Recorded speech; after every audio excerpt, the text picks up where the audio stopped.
Welcome back to Remember Me. Now we start chapter 6 with another quote. Our heart is an abyss at the bottom of which there is always forgiveness. Honoré de Balzac.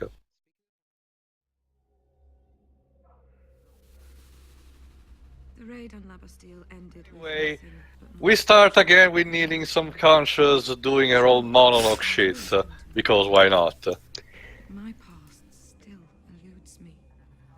Without my memories, I have Basically, Nilin has unlocked some of her memories after defeating Madame, but it's not enough. And she remembered the fact that she, due to her career as an terrorist, she pushed a man to suicide, Frank Forlane, the man that was running for the chair of mayor in Neo Paris. So basically this caused a conflict that may be interesting, the fact that due to the reprogramming of memories, what do you choose? To prefer to live a good life but knowing that you live in a lie substantially, or going forward despite having potentially traumatic experience? So basically it's a better execution of the dream sequence from 13.2. past and soften her heart. I guess. And so I It's more like it's a conflict that fits the dystopic future scenario, but here's the problem. Nilin just rolls with it after a while. I mean, the game tries to elaborate a bit more, but it's not. It's just mostly tease on this argument and doesn't go all the way. It goes a bit. It doesn't just drop it, but doesn't go full through. I would have loved to see this dilemma more expanded. Boom, headshot. That's because we're gonna give someone an headache in this particular chapter. This plot's giving me a headache. So the game's just taunting me at this point. We're back at the Saint-Michel district, which was basically the rich people district, but since Nilin has flooded the city due to destroying the den that was protecting La Bastille. There we If you go. look to your right, you will see Michelle and Cell in a cage somewhere. And you say, please, I want to work on Beyond Good and Evil 2 more. Anyway, since we flooded the place with destroying the dam, whatever it's called, now the entire rich population of Neo Paris is pretty much stranded, and the place is flooded, so we need to go from the roofs. Now, here is what you find usually as Karamech, but due to basically reloading a complete save file, I forgot that your collectathon things stuck. So I basically don't need any more to go after Scaramechs or set patches, unless maybe 2 or 3 of them here and there that I forgot on my first run. But basically here is just where you could find them. I was just running around a bit because I forgot, but then I get back on track easily. Again, the game gives you plenty of opportunity to explore, despite the fact of having sort of a preset, predetermined route to follow. Now here is where we need to use the new power-up that we acquired after defeating Madame. Basically, we can move and hold objects. In this case, we hold a neon sign to avoid electrocuting the water. You use it a while in the game to move objects here and there, so I think it's fairly utilized. But it has no use in combat, so you just have to use it for solving these rudimentary platforming puzzles. I've got a question. Go ahead. Go ahead. We're in France, right? Where are the Yes. French accents? Yeah, that's actually a good thing that you point out, Wibbs. Honestly, no one pretty much speaks with a French accent, despite having French names and referring to each other with some French words in there. It's the same thing with Dr. Trek. The developers have these. Honestly, at least in Dr. Trek there was Professor Gustav, which at least had a French accent. Here there's not even that. Honestly, it's a Welsh actress. Go ahead, Liz. Honestly, you know, But they're two very different accents. just judging from the looks, you could remove any reference to Paris, and I wouldn't be able to tell the difference. Yeah, that's true. Well, You may aside as well from the just- appraisal may as well from just the call this historical place- locations, I guess. You should just call this place Futura City or It's one. Well, Of, remember, the developers are French, so I guess we wanted to get a hard on our city. it's But I it's guess weird we wanted to how apply Mega Man logic here. it's just weird Anyway, thing in media. hold on, Pedro. Go ahead. Another thing is that here I showcase pretty much the only free DLC that you can acquire, which are free presents, specifically where you get for like 50 cents each. And our references to Street Fighter. You get Ryu's Shoryuken, Chun-Li's spinning bird kick, and Guile's somersault kick, and they're very awesome to use. Interesting choice for references. That's because being a Capcom game, they wanted Okay. to reference it some kind. There's also the fact that if you unlock enough Scaramax, you can unlock some sort of small diorama, which are kind of like artworks, but with the free models, and one of them is Nilin playing Street Fighter 2 with Kid Christmas, like with your friends. it's like remember, Shiro, it's like in Life is Strange, the same developers did a reference to Spirits of Ink of Square and Enix. Tomb Raider. Yeah. Go ahead, Pedro.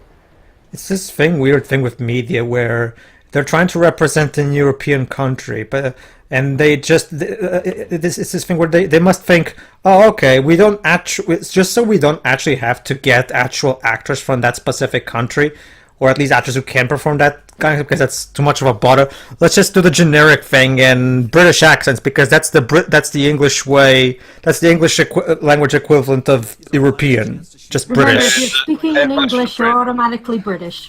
And much to Pedro's joy, level 5 once again schools everyone, because in Jeanne d'Arc, actual French character have an actual French accent. Yeah. Well, that was more so Sony, but sure. Well, then again, they worked on the game. But anyway, there's the fact, then again, it's a bit stereotype, but there's the fact that, according to interview with, forgot was Ino or someone from Japan Studio, but anyway, the voice actors, which include, for example, Yuri Lowenthal, actually took lessons from a French person on how to speak with a French accent.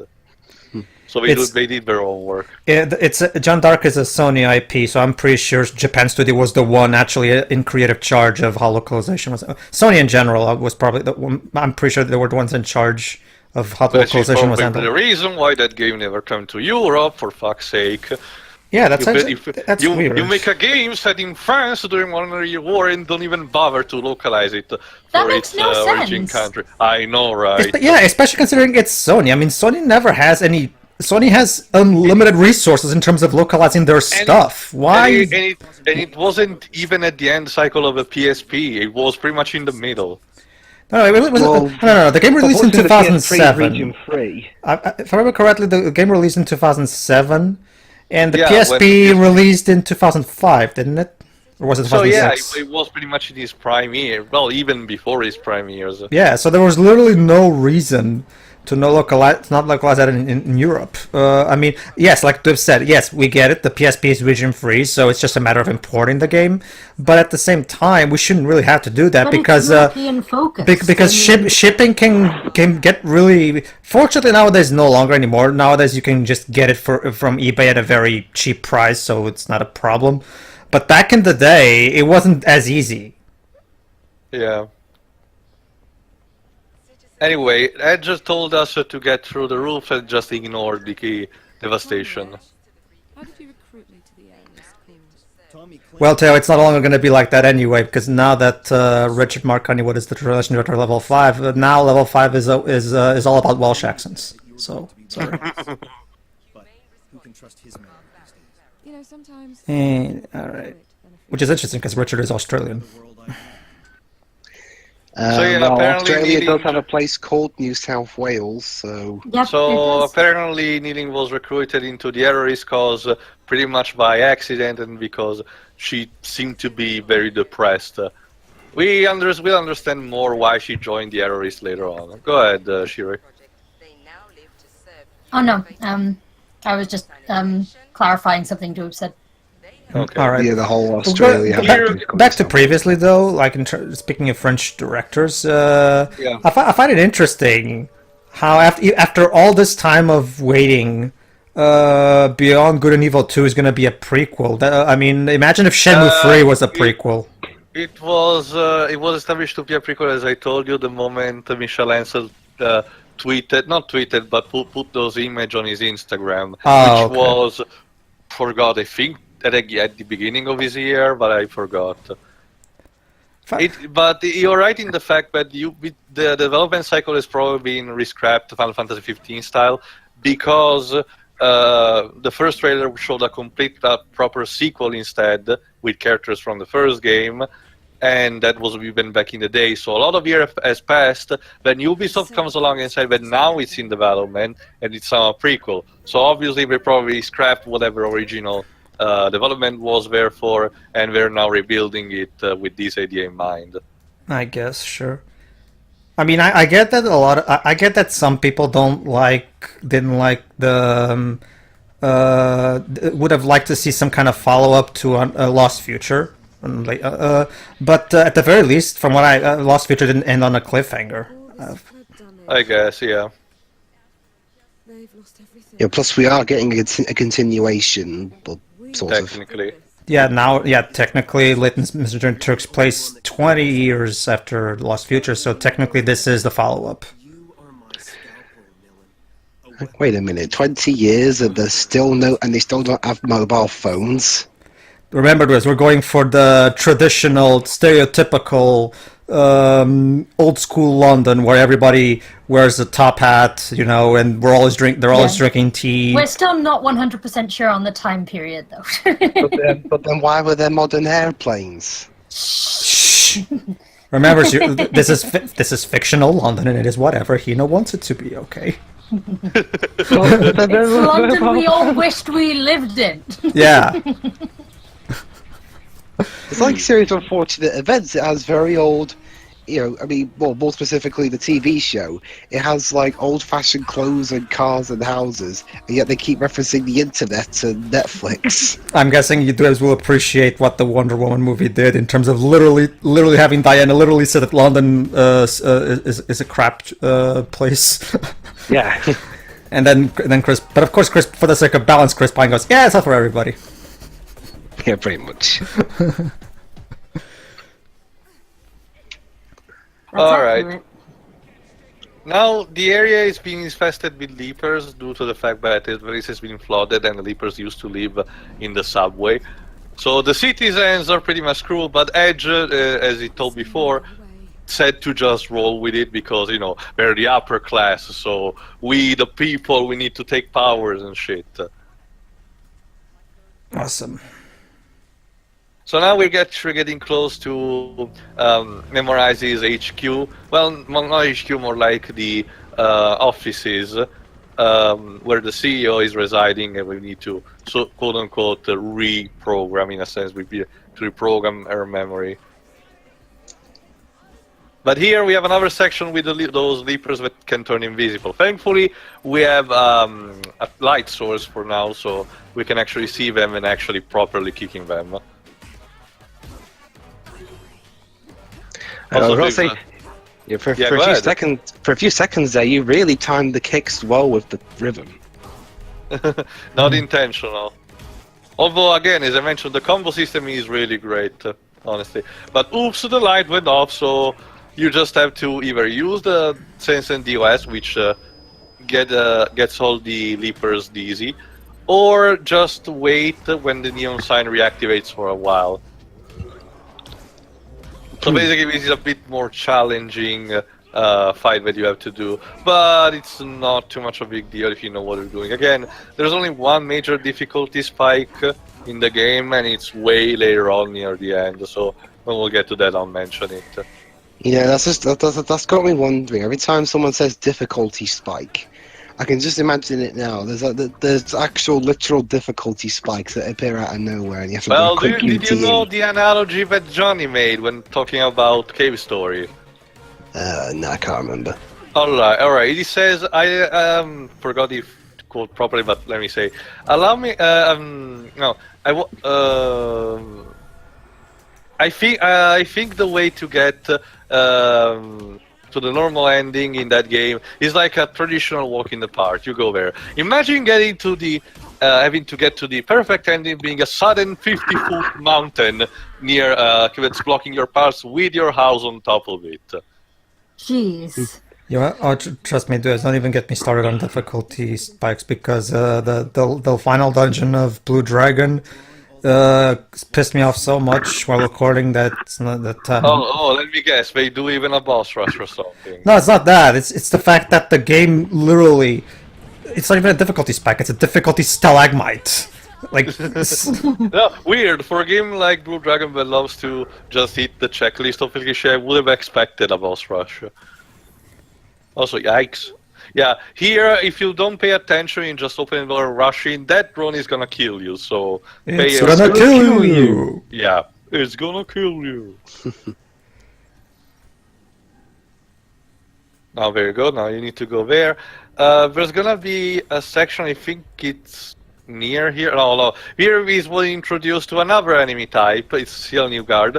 But this guy is an electrified armor, which is very annoying. Every time you hit it, including with the spammer, you get damage. A lot. The only way to hit him is with the pressing combos that are with the yellow, presses, which shields you. But in turn, do very little damage to the enemy. So with these enemies, either you take them down quickly, getting a lot of damage in the process, or you play safe, but having to constantly pummel them and pummel them and pummel them. So this is all a load of nonsense, basically.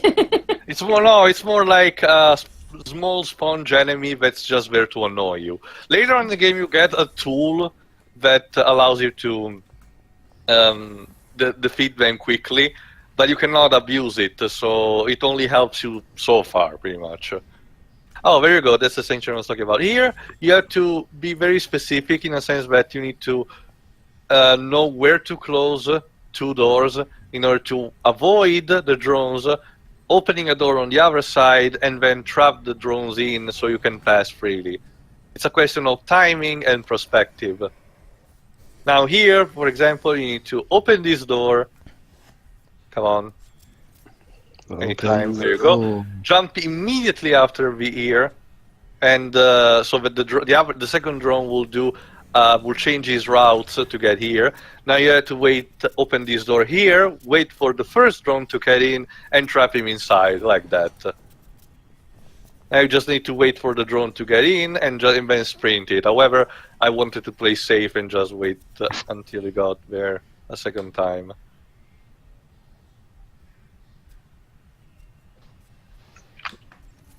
There we go. Word there for a second, TM. Remember, those drones are one-hit kills. Oh, anyway, we have arrived, but we just need to get on the other side. I'm right in front of the Memorize HQ. The lower floors are flooded. How do I get in there, Mastermind? Have I ever failed to deliver? There's VIP access on the roof of the building. I've got everything covered. All right. Don't say that. Hold on, she had an answer. Everything covered. How come I got thrown in jail for murder? Yeah. Smartass. And he has nothing to say. Well, remember, Shiroi, the intercom's calls with the Edge are signaled by an audio cue that goes beep. So here she was just talking to herself. Okay. Now here you actually need to. I forgot, but they actually need to move up the camera and actually use the power up you got from Madame to move the crane to a better position. So here it was just twinning around a bit. You may have also noticed that the frame rate drops a bit when doing swift turns. I guess it's a problem of the engine. I don't even know what engine they used to make this game. Probably Unreal 3. Was this the one that was the big one at the time? Well, yeah, it's been the one used for a lot of games like Batman Arkham Asylum. It was basically a development tool starting with Unreal Tournament 3, and after that, a lot of people started using it. They're on like Unreal Engine 4 now, aren't they? Yeah. Yeah. Final Fantasy 7 Remake and Kingdom Hearts 3 are using it. Yeah, or even Street Fighter 5, and even Guilty Gear So it's very versatile, the new one that we use. Now here, there you go, there's Notre Dame there, and the Tour Eiffel there. Hopefully There you that, go. Historical landmarks. hopefully that means we'll never see a Hashimoto graphics engine ever again. From what I actually got, Square Enix is actually working on something like that. Just can we have someone else engineer it though? Because Hashimoto's graphics engines are more trouble than they're worth.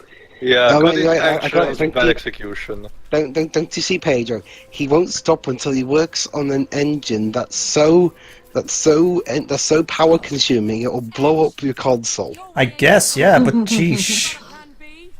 I'm inside their comms. Buildings Which is interesting, though. Is, you might want to consider. Oh, actually, no, there's a cutscene. Never mind, I'll say it later. Yeah, basically what Edge said, we need to find a person called Captain Trace, which is a captain of those enforcer guard we see, and get his codes from his memory. So we kind of need to find it, and we're now waiting for Edge to actually find his position.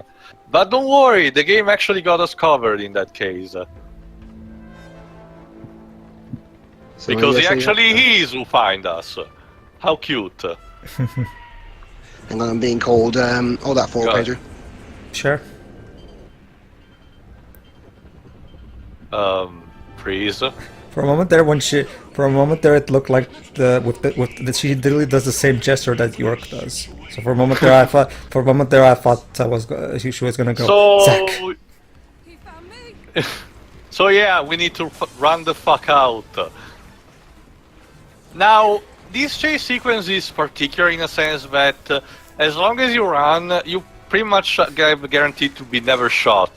But if you stand still for a bit too much, Trace will eventually start shooting at you, because Yeah. for now he's just playing Yeah, this with his brain. feels pretty much like your typical Uncharted. Yet another game that tries to run to the to try to rip off on the success of Uncharted. Well, that's just how things are. When I something's know, I successful, understand things it, will I get. understand.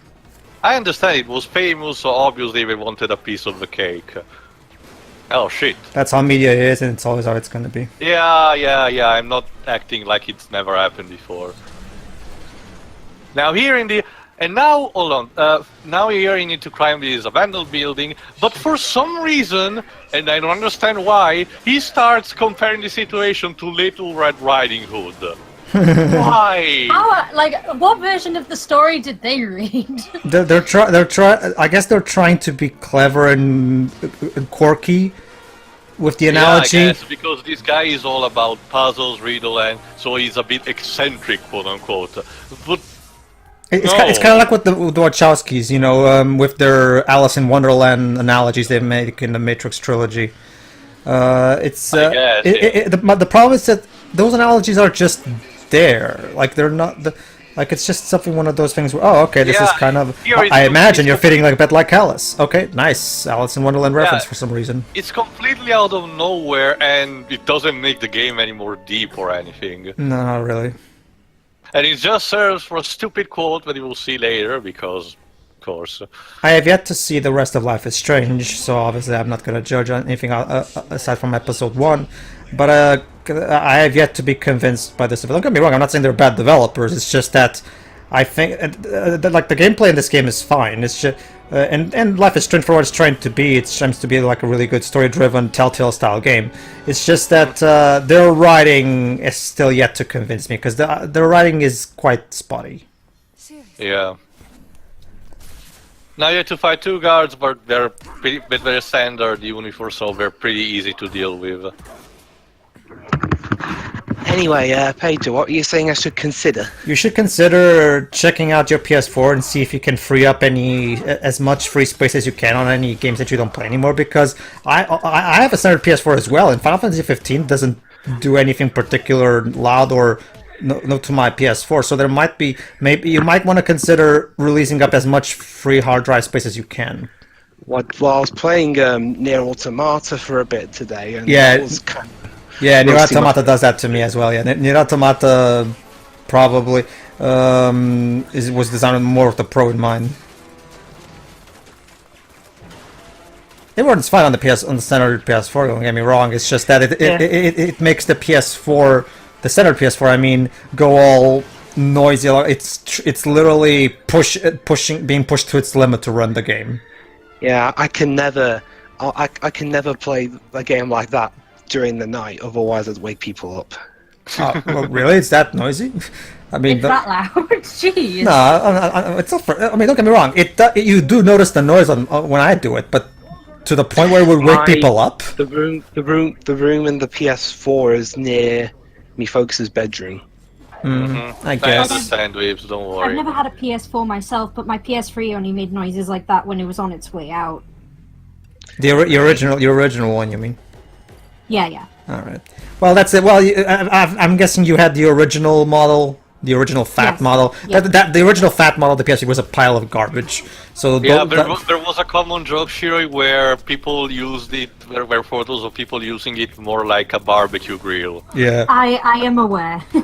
Fortunately, the newer slim, Now is the slim one. the super slim one, right? The one that has the one that has an The actual. same one of mine, yeah. The one that has Yeah. a traditional Hardtop. a traditional opening thing that you can open without having to turn on the console.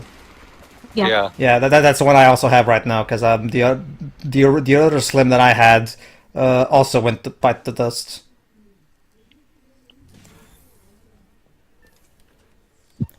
Anyway, we should be actually getting to the end of this fucking chase sequence.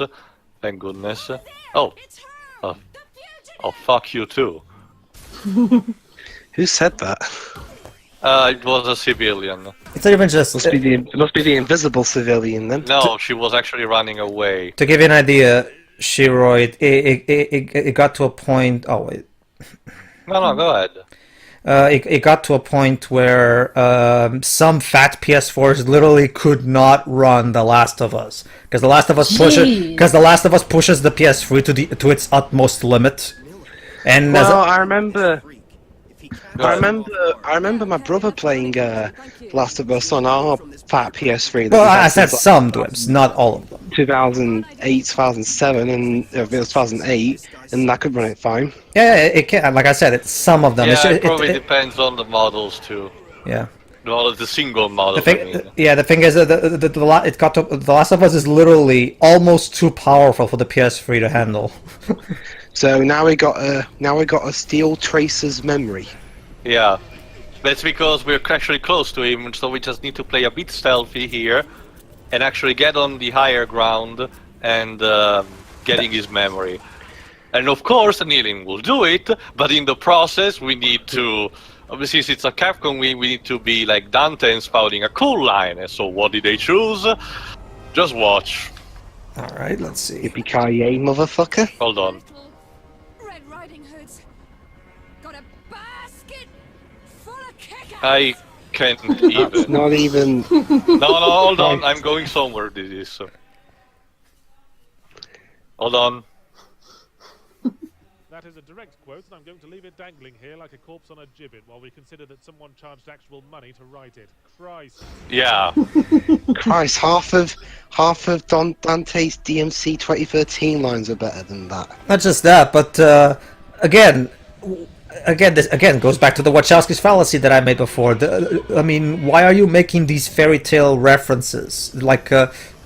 Dwebs, but we were saying this while you were gone. Much like the Wachowskis were constantly drawing parallels with Alice in Wonderland in the Matrix trilogy. Why are you doing this? This doesn't make your script any more clever. It's just Or deep. A basket full of kickers.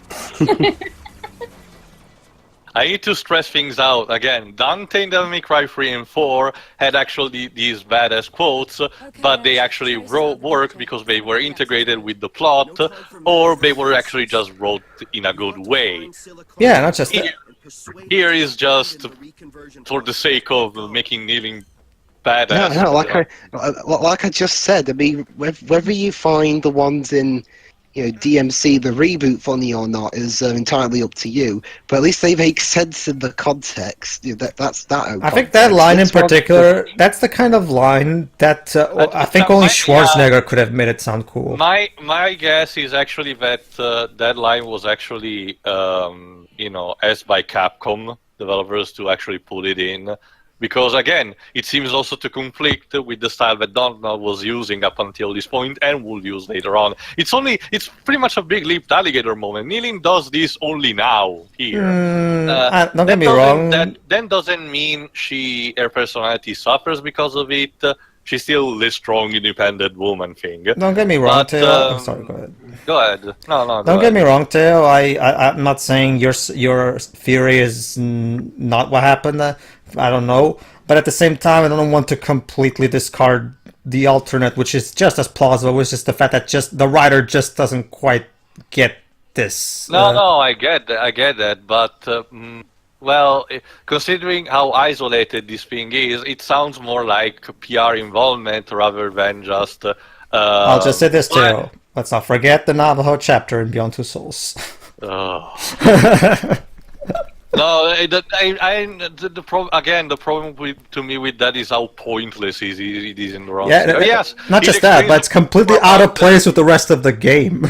Yeah, I get that it explains a bit more about the ghosts and everything, but it's just filler. Not really, Theo. When you think about it, it's actually kind of destroys things. Because let's think about it.